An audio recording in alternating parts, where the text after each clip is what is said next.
Welcome to week 10 of pregnancy. Your tiny new one is measuring in at just over 1 inch in length and weighs just over 1 ounce also now. Your baby scientifically is now termed a fetus at this point in your pregnancy, and this name change has a lot to do with their own developmental growth. Your baby has grown to approximately a little larger in size than your wedding ring. So if we compare last week's model to this week's model, we can see the amazing growth that we have already had in just 1 week's time.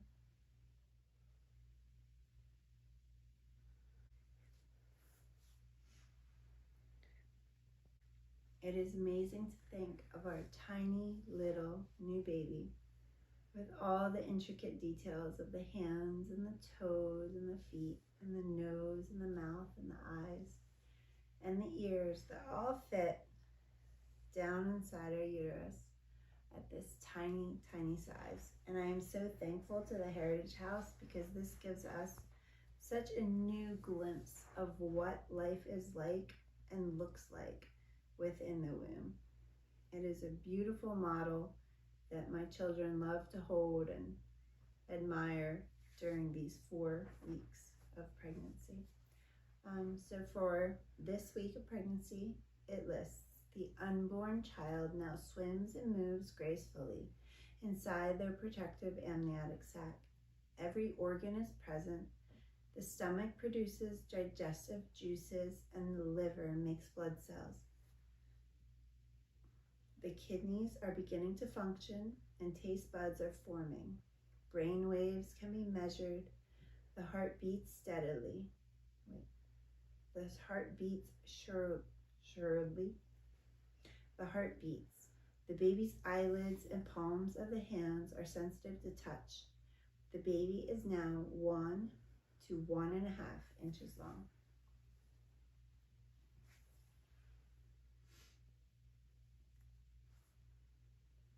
Your own tiny little baby is now free to move about within the amniotic waters of the uterus.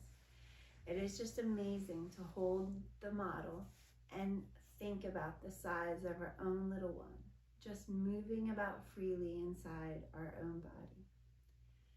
What a great gift from God that many of us do not even take the time to meditate upon. Every organ within your tiny child is now present this week. The stomach produces those digestive juices and the liver is even making blood cells. The kidneys are beginning to function to produce urine in larger quantities now. The bones and cartilage within the bones are continuing to form. The joints within the elbows are already beginning to let the baby bend and stretch their arms. However, the legs are still developing those knees and ankles. Baby's first teeth buds are forming within the mouth underneath the gums, and tiny taste buds are forming on the tongue. If your baby is a boy, they are already producing testosterone. And if you are very sensitive to this new male hormone, you may feel effective as well. I myself feel very different when pregnant with a boy versus a girl. And I do not feel like myself during my boy pregnancies. Some women, however, feel the opposite and feel great with boy pregnancies and not so great with girl pregnancies. These additional hormones can cause quite the mood swings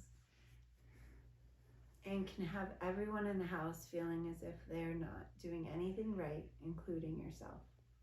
So do your best to be attentive as possible to those around you that you love and communicate with them how you are feeling while asking for their help and support.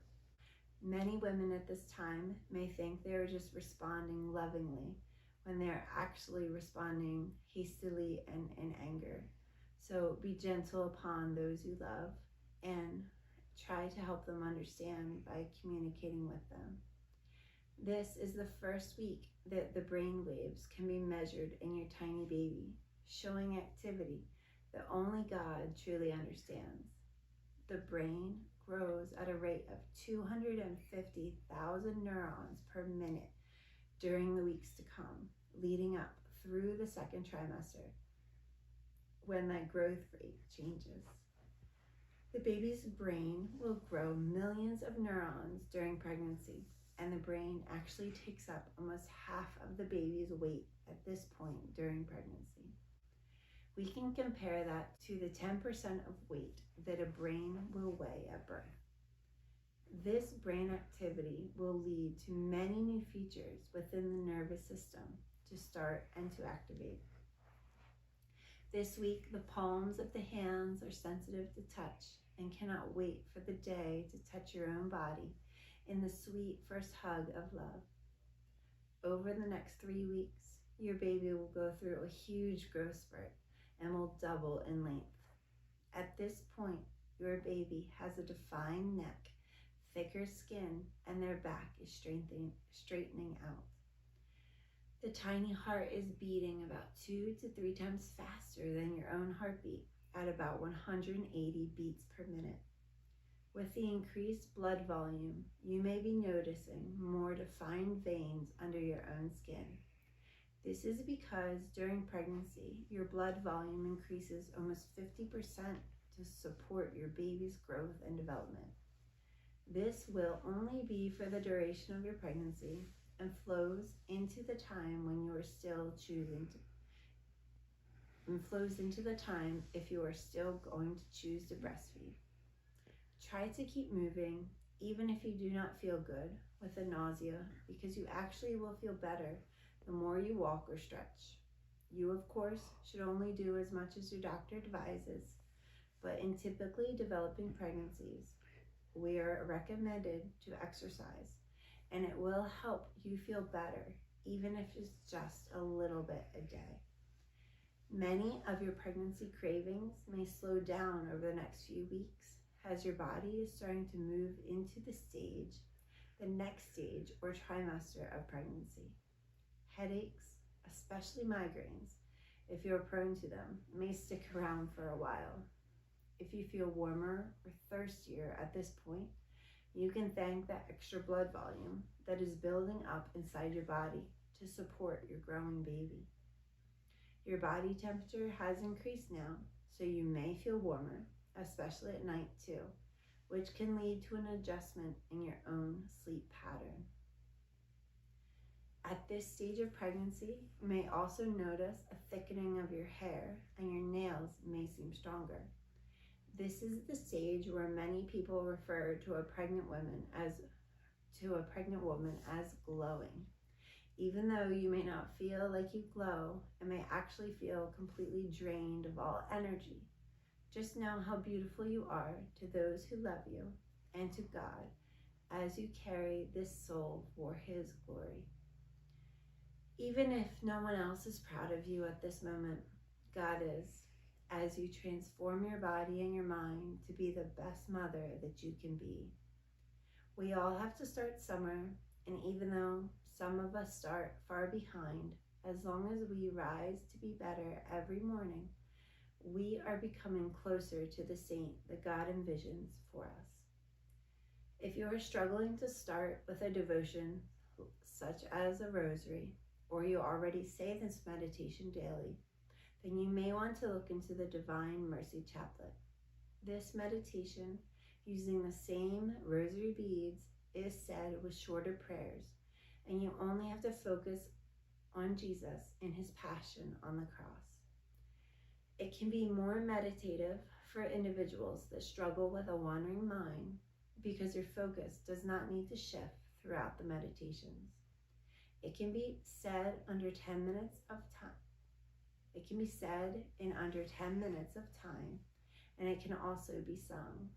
Many people think that the Divine Mercy Chaplet is only to be said for the 9 days starting with Good Friday and into Easter, when the feast day falls in our church's calendar. But it can also bear much fruit when it is said daily. Every day coming home from high school, I would walk into the door to see my grandmother singing this devotion along with the TV at 3 p.m. I have now learned that although this sung devotion can be fruitful to many, Others find deeper meaning in the spoken portion of this prayer. Plus, it shortens its duration for those of us that are busy. So consider adding in this wonderful devotion given to St. Faustina in 1935. And if you would like to know more of the history of this more recent prayer, you can look into her diary that has now become famous. There are truly so many ways and paths that can lead us to God and His mercy. If we look at all the saints, we can see that although they all followed a similar calling to become closer to God, they all found different paths to His side. Not a single one of us is completely the same, and because of this, we must find our own way to grow to be united to God, who deserves all of our love. May you find peace to becoming the best mother you can be for your child and your future family. St. Faustina wrote in her diary, "I am not alone, because Jesus is with me, and with Him I fear nothing." Jesus responded to her later by saying, "Fear not, because you are not alone. I am always supporting you, so lean on me as you struggle, fearing nothing." She also says, "Suffering is a great grace. Through suffering, the soul becomes like the Savior. In suffering, love becomes crystallized. The greater the suffering, the purer the love." And that was number 57 on page 29. I hope you have a beautiful week.